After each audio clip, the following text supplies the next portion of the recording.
ne sont plus, je dis, et ne seront plus jamais des porteurs de banderoles, des colleurs d'affiches ou des faiseurs d'ambiance. Nous serons des porteurs d'idées, des porteurs d'innovation, des porteurs d'ambition et surtout dans un processus d'accompagnement de tous ces jeunes, qu'ils soient militants du Parti démocratique gabonais ou non, vers leur réussite.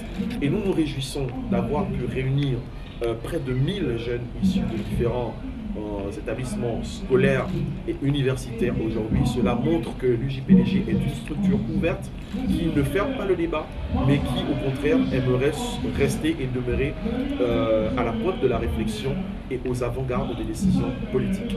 Cela me donne l'occasion aussi de remercier vraiment le président Ali Bongo Ondimba parce qu'il nous a donné cette opportunité aujourd'hui de permettre toutes ces activités au sein de l'UJPDG et de nous laisser la voie libre pour aller à la conquête de cette jeunesse qui en a vraiment besoin. Voilà ce que je pouvais dire en guise de conclusion et que les jeunes sachent que il n'y a pas de rêve sans ambition, il n'y a pas d'ambition sans rêve et que si nous voulons édifier le Gabon nouveau, nous avons l'obligation de nous entendre et de nous mettre d'accord pour faire en sorte que nos aînés nous respectent et que ce respect puisse s'imposer par lui-même. Voilà. L'UJPDG, la force d'avant-garde du Parti démocratique gabonais. L'UJPDG. Merci donc à James Ola et à son panel de succès story dans sa phase 2. Au fait, je voulais dire que moi j'ai fait mes études au lycée national Léon Mba aussi. Est-ce que le lycée national Léon Mba est là? Ah d'accord. Donc je me retrouve. Désolé, j'étais déjà un peu complexé. Hein. D'accord. Bien, tout à l'heure nous avons écouté les panélistes qui nous ont fait partager leur témoignage. Comment est-ce qu'ils ont fait pour gagner de l'argent. Et ça, vraiment, il y a eu des sommes, franchement, à nous donner le vertige. Hein. 200 milliards pour le groupe Sekagadis. 150 milliards. 230 milliards. C'est trop d'argent. Bien, celui qui vient à l'instant, c'est un jeune Gabonais.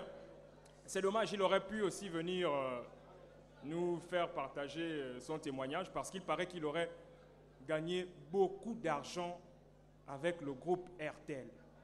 Lui, c'est le Wise. Est-ce qu'on peut faire du bruit pour le Wise? Le Wise.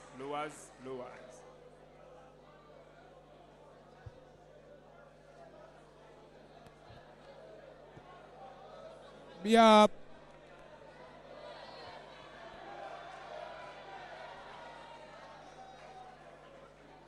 Équipo, le micro là, on dirait que ça bug un peu. Pour commencer d'abord, je voudrais d'abord qu'on fasse un petit big up pour l'UJPDG parce qu'ils ont quand même fait un truc top.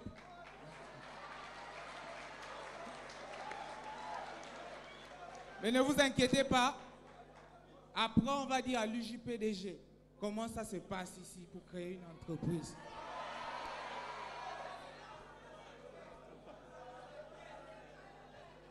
L'UJPDG, c'est l'union des jeunes du Parti démocratique gabonais.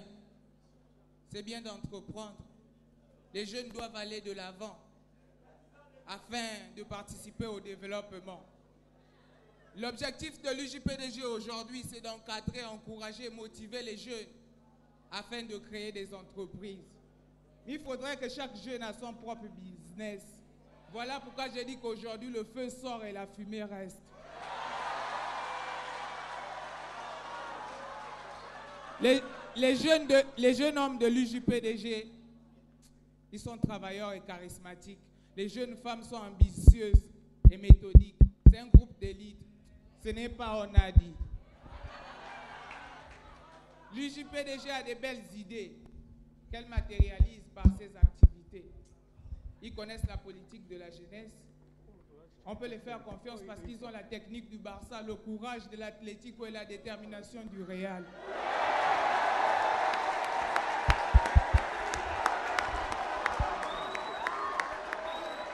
C'est la première fois que la jeunesse d'un parti organise un événement comme celui-là. Voilà pourquoi aujourd'hui je suis très ravi d'être ici et qu'on fasse un gros big up et un gros bruit pour l'UJPDG. Bon d'accord, maintenant on va expliquer, dire un peu comment ça se passe. C'est possible, mais c'est pas facile. Voilà pourquoi je vais vous déclamer un nouveau texte. Le titre c'est « Ici ». Ici, les gens parlent avant d'écouter, ils réagissent avant de penser, ils n'attendent pas avant de critiquer, ils prient mais sans pardonner et abandonnent même sans avoir essayé. Ici, à la déformation de l'information, chacun a sa religion, on garde la même position, les communieux jurent à ma sainte communion.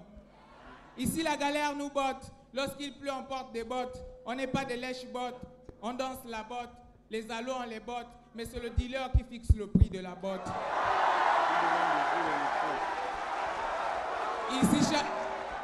Ici, chaque année, on pose les mêmes doléances.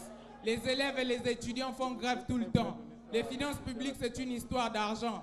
Dédicace à Mamifa de l'UOB, hasta la Victoria. Ici, la femme enceinte est d'Irou. Si tu t'amuses, on te met les bâtons dans les roues. La poubelle barre la route. De quoi je me mêle, donc je passe ma route. Politique rime avec riche. Les riches ne marchent qu'avec les riches. Qui n'a rien à dire. Mais ici, dans les maquis, c'est payé avant d'être servi. Ici, on met en pratique l'histoire de cousins et de cousines. Le frère en Christ naît la sœur en Christ en s'appuyant sur l'évangile. Ici, le vin n'enlève pas les soucis. Ici, les odeurs se baladent. Chacun est dans sa déraille. On espère sortir du mapan, mais pardon n'enlève pas le mal. Ici, c'est donnant, rien n'est tabou. On mène le combat jusqu'au bout. Qui s'embrouille, se débrouille. Profiter, c'est pas touche. Celui ou celle qui t'aime, c'est ta personne. Mais si tu ne vas pas à l'église, tu es dans le monde. Si tu n'es pas à droite, c'est que tu es à gauche. Ici, les filles comptent sur leur fontaine et leur derrière. Au quartier, elles boivent la Castel. Avec toi en boîte, elles commandent la 16 ou la Henken. On reconnaît ses vrais amis quand on a des problèmes. Équipo, peu importe le nombre de piments dans le bouillon, le poisson garde toujours les yeux ouverts. La pose de la première pierre disparaît dans la terre. C'est dur. Là, c'est le fala. Mais un day dans un scoulé, dans la langue du Spanish, le teacher lui habla dans un modèle. Et Mbindi, que pienso tú de stringa? Pour Wanda la populace, le Mbindi lui habla. Yo pienso que stringa es no buena calicifa. Para que le scoulé Kinda, God, amène les élèves et les étudiants avec toi au paradis. Jesus. Jesus. Jesus. Tu es le Bangando. Aucun Mougou ni te, car c'est à toi qu'appartiennent. Parce que tu es. On coupe nos arbres, on nous dit la pape, les Gaïmans ont quitté le quad, les Femans étaient dans les bacs, on fabrique le dos, mais la crise du colo nous take. God nous a give le power, mais on a salaka le power dans les colos, les pièces, les miettes. God, bless ta populace et délivre-nous du fire. Jesus, tu es le Bangando, aucun Mougou, ni te, car c'est à vous qu'appartiennent. C'est parce que vous êtes les Mouna de God Bassé. Le Bangando est Kinda, everyday il est dans le fala. Il ne fia pas. Face à face, on signe Barat. Merci, merci. C'était Lowise.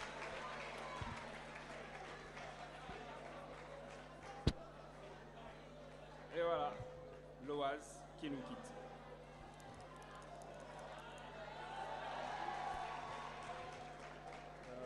je vais donc rappeler à nouveau Monsieur James Ola, qui va nous entretenir avec un troisième et dernier panel de succès story. Mais avant, je voudrais vous dire qu'il y a un questionnaire qui est en cours de distribution.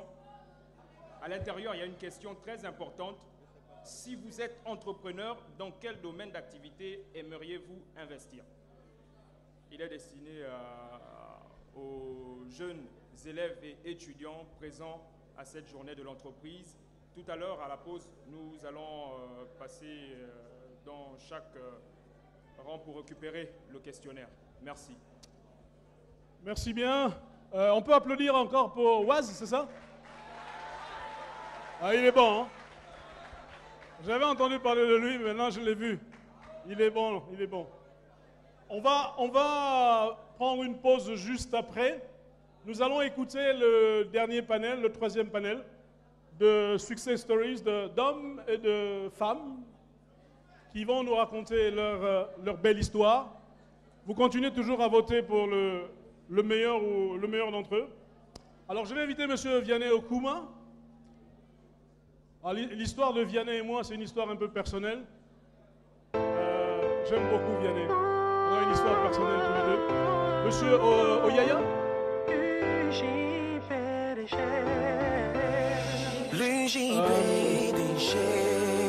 La force du parti. Pambo Kombila. C'est ça? Ah, oui, Marlène.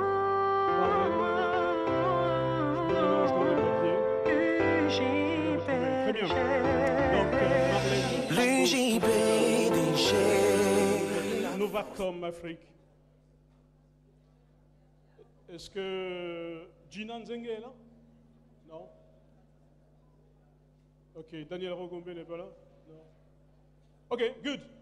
Ça va être un... Oui, non, comme les autres. Ok, alors il y a une femme, c'est bien. Donc, nous allons commencer avec Monsieur Vianney Okuma. Je vais vous raconter l'histoire de Vianney et moi, avant qu'il commence. Vianney, c'est un grand monsieur aujourd'hui, mais c'est moi qui ai découvert Vianney. Je ne vais pas dire il y a combien d'années, mais il y a peut-être une vingtaine d'années. J'allais à Franceville lorsqu'on lançait pour la première fois les bourses Shell au Gabon. Je suis allé à Franceville avec un collègue et on est allé détecter les talents. Et j'avais eu le privilège d'interviewer Vianney. Et il m'avait fait une très forte impression.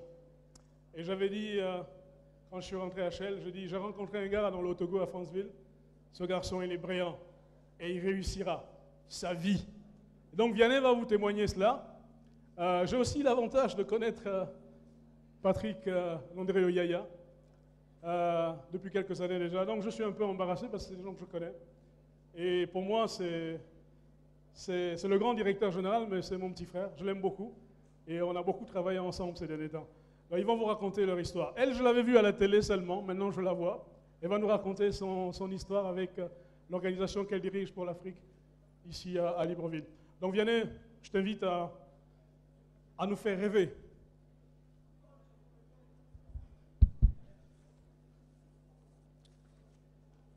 Alors, je suis Vianney Okuma, comme James Ola le disait.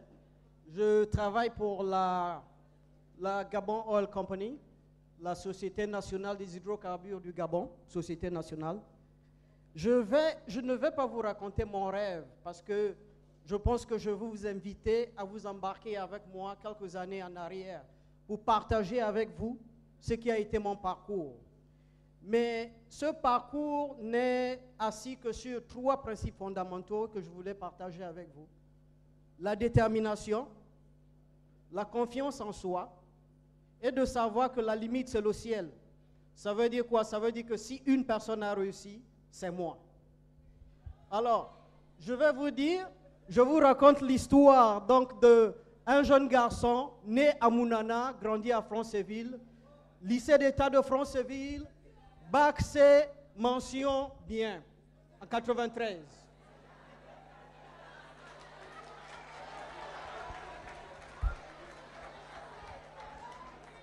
Alors, comme disait James Ola, à cette époque, Shell vient nous présenter les bourses Shell.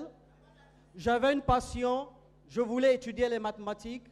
Shell me coopte, j'ai la bourse Shell, je vais au Royaume-Uni, en Angleterre. Je fais un master en mathématiques appliquées.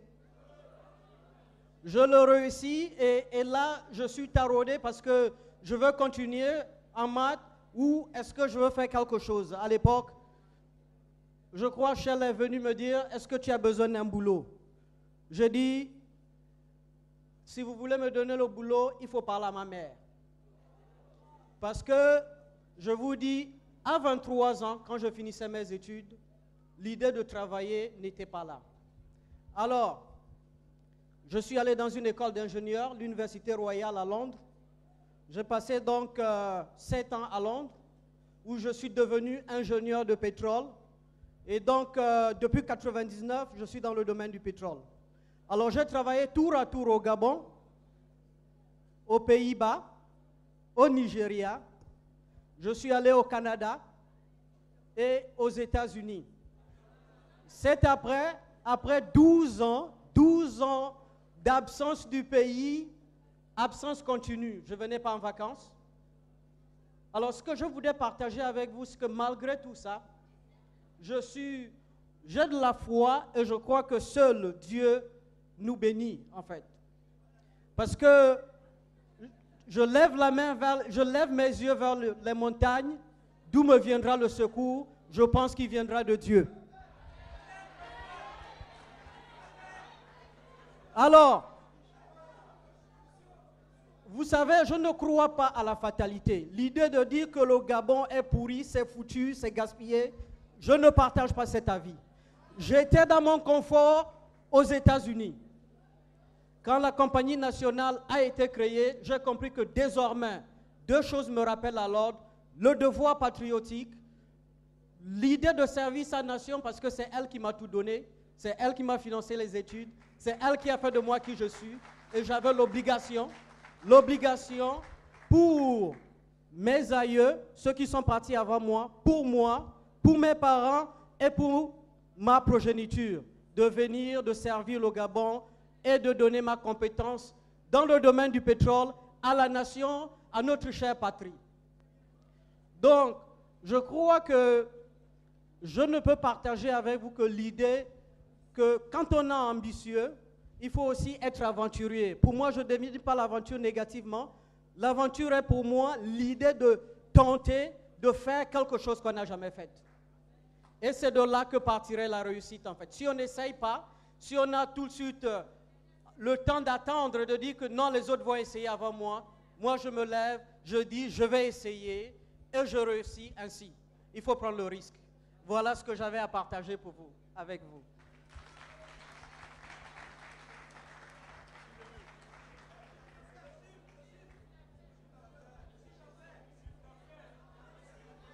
Il veut donner les finances de Gabon Oil Company? Non, pas pour le moment, c'est $1 milliard. Ok, ben, applaudissez fort pour Vianney. C'est, comme il a dit, c'est vraiment, c'est un grand monsieur que je suis de loin, parce qu'effectivement, il était parti à l'étranger. Et j'étais très content d'entendre qu'il est rentré au Gabon. Effectivement, il était confortablement installé aux États-Unis, qu'il est rentré au Gabon pour servir son pays. Et ça aussi, c'est un exemple à suivre. Vos études vont peut-être vous amener aussi à l'étranger, travailler, obtenir une expérience à l'extérieur. Mais il faut penser au pays. Il faut revenir partager votre expérience et vos compétences. Et donc, vraiment, Vianney, merci encore et que ton exemple soit suivi. Alors, il y a Landry, Patrick Oyaya, qui va nous parler aussi de son histoire, son histoire professionnelle. Et je sais qu'il va le faire bien. Merci James. Donc je suis heureux aujourd'hui d'effectuer avec vous un voyage à travers mon parcours professionnel. Avant de commencer, j'aimerais savoir si parmi vous, il y a des gens qui aimeraient devenir ingénieurs ou qui sont en train de devenir ingénieurs. Très bien, je ne me sens pas seul. Mais je voulais dire à vous tous, j'ai eu un rêve. C'était de devenir ingénieur. Et je suis devenu ingénieur. Le message que j'ai à vous passer, c'est qu'ayez votre rêve, ayez vos objectifs, ayez votre ambition et ayez la détermination pour atteindre vos objectifs. J'ai eu mon bac C au lycée national Léon-Bas. Ensuite, j'ai intégré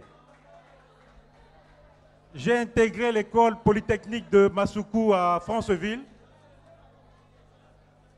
pour mon diplôme d'ingénieur génie civil.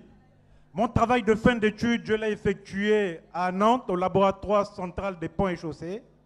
Et le thème de mon travail de fin d'études était l'entretien routier. Retenez-le bien, vous comprendrez beaucoup de choses un peu plus tard.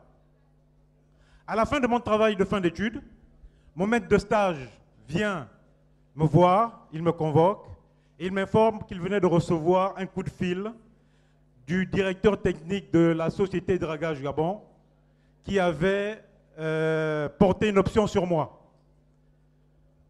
Donc j'ai été embauché avant même d'avoir présenté mon travail de fin d'études. Imaginez un peu, j'étais un jeune homme heureux. J'allais à Dragage Gabon, une société de bâtiments et travaux publics, pour aller appliquer ce que j'ai appris à l'école.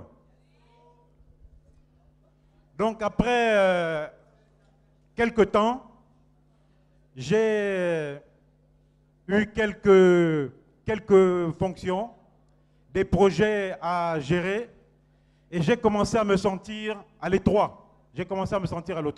Je n'avais plus de visibilité par rapport à ce que pouvait devenir ma carrière. Je décide donc de me lancer sur le marché. Donc je me lance sur le marché, j'envoie mes CV comme tout le monde, et j'ai été retenu par la société Mobilo Gabon. Ce que vous devez savoir, c'est qu'à cette époque, mon premier jour de travail, c'était avec M. Anchoué présent, et existait aussi M. André Bert dans cette société. Donc nous avons fait un petit cheminement ensemble. Donc là aussi à Mobilo Gabon, après quelques jobs et des projets à mener, j'ai encore là commencé à me sentir à l'étroit. J'étais à la recherche d'un peu plus de challenge. Donc je décide à nouveau à me remettre sur le marché. Donc là, j'ai eu l'opportunité d'avoir été retenu par le groupe Shell qui m'envoie en expatriation. Une expatriation au Cameroun pour m'occuper des ventes de développement lubrifiant sur toute l'Afrique centrale. Donc j'avais le Gabon, le Cameroun, le Congo, Brazzaville, le Congo-Kinshasa, la RCA, et le Tchad. Donc l'aventure suit son plein. Malheureusement, à un moment, le groupe Shell décide de céder ses actifs au Cameroun. Donc là, une décision est prise.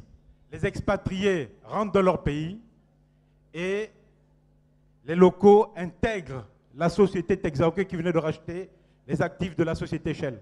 Donc je rentre au Gabon, à la société Piso-Shell qui m'avait envoyé au Cameroun et j'occupe le poste de directeur commercial de la société. Je m'occupe donc de la vente de tous les produits, carburant, lubrifiant, gaz, bitume. Donc, quelque temps après, une autre aventure, la société Piso-Shell est vendue à son tour à la société Engen. Donc je me trouve employé de la société Engen. Donc je continue mon aventure et je commence à nouveau à m'ennuyer parce que j'étais à la recherche de nouveaux challenges. J'avais besoin de mobilité. Un jour, je suis assis dans mon bureau, Piso-Shell, en face de la société, de l'école Immaculée, du lycée Immaculée. Et je reçois un coup de fil d'une personne qui est présente dans la salle, elle se reconnaîtra, pour me demander de regarder dans l'Union. Dans l'Union, il y avait un appel à candidature pour le poste de directeur général du fonds d'entretien routier. Donc j'ai préparé mon CV. Donc le conseil que je vous donnerai, c'est toujours préparer votre CV en fonction de l'objectif que vous visiez. Donc j'avais, à mon avis, assez d'expérience entre mon travail dans le BTP, mon travail de management dans les compagnies privées. J'ai postulé et un jour du 12 novembre 2009, je reçois un SMS du ministre des Travaux publics de l'époque, m'annonçant que j'avais eu le job.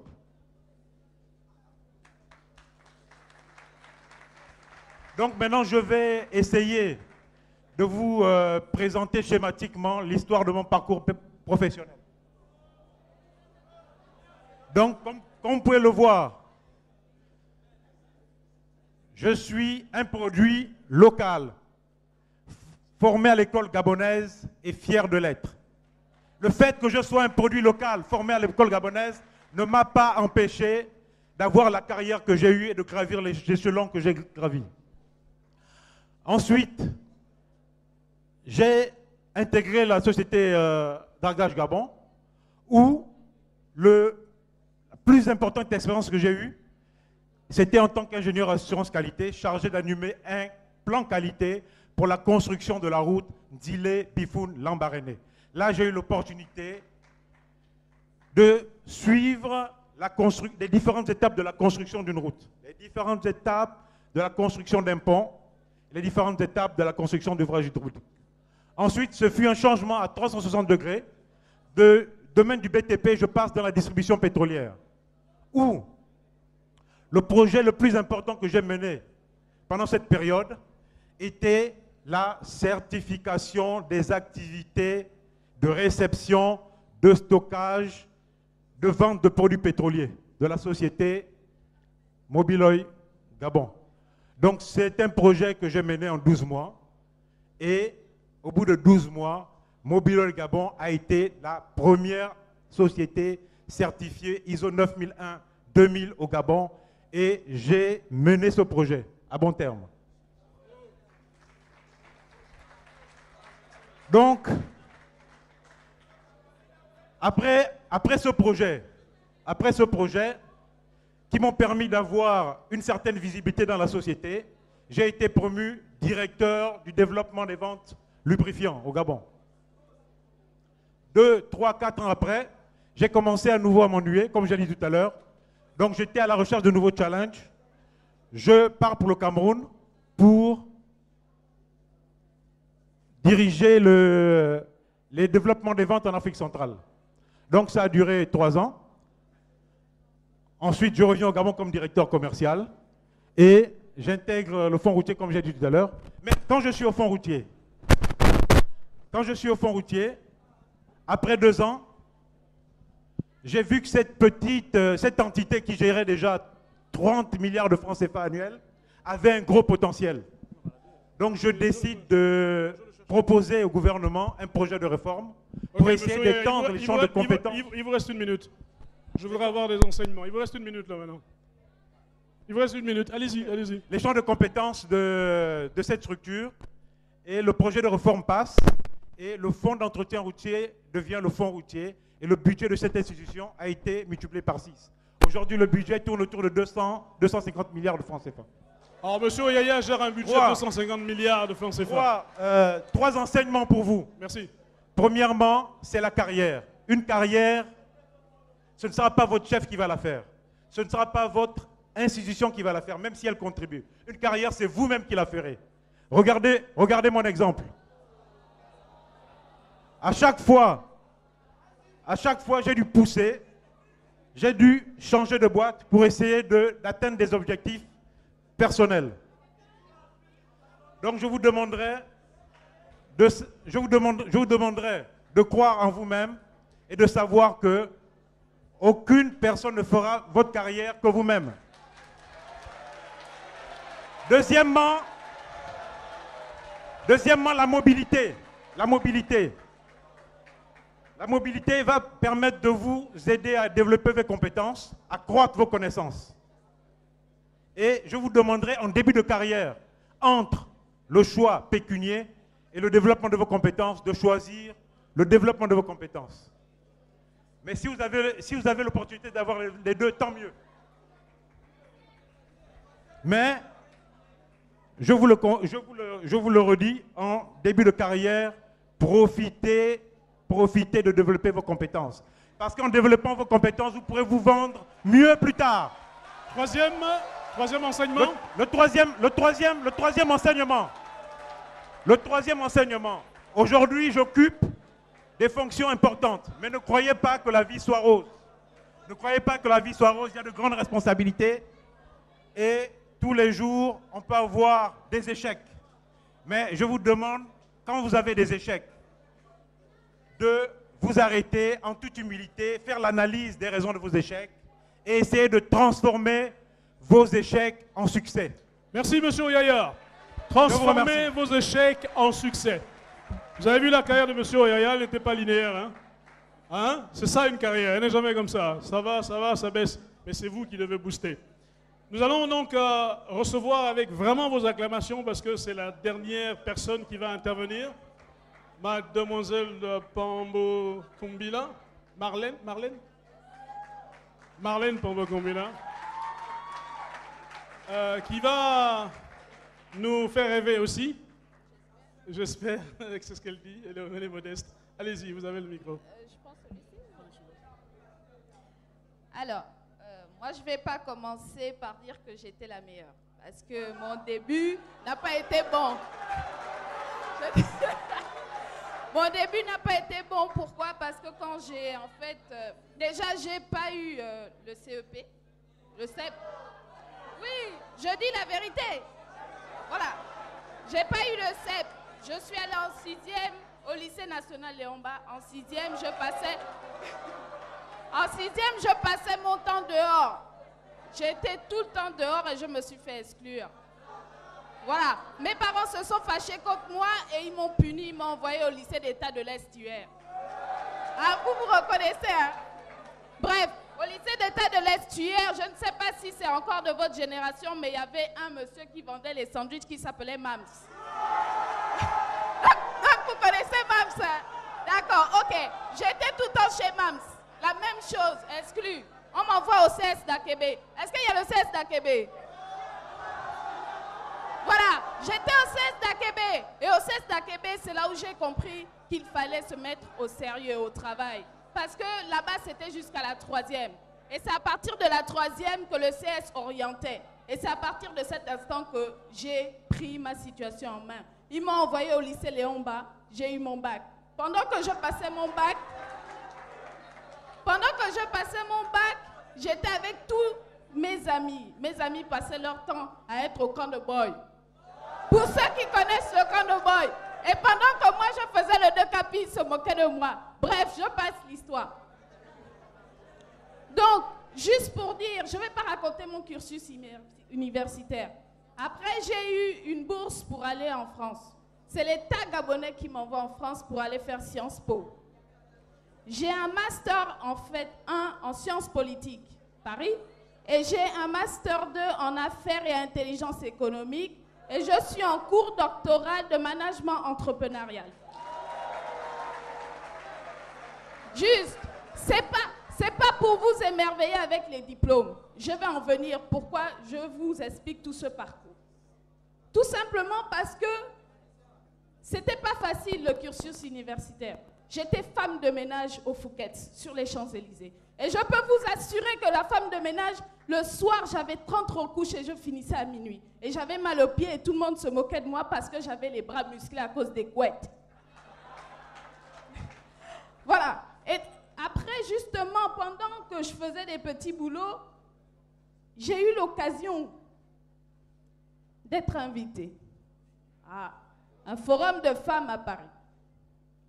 Ici, je fais l'honneur à un de mes exemples. La ministre déléguée, Madame Françoise Dikoumba.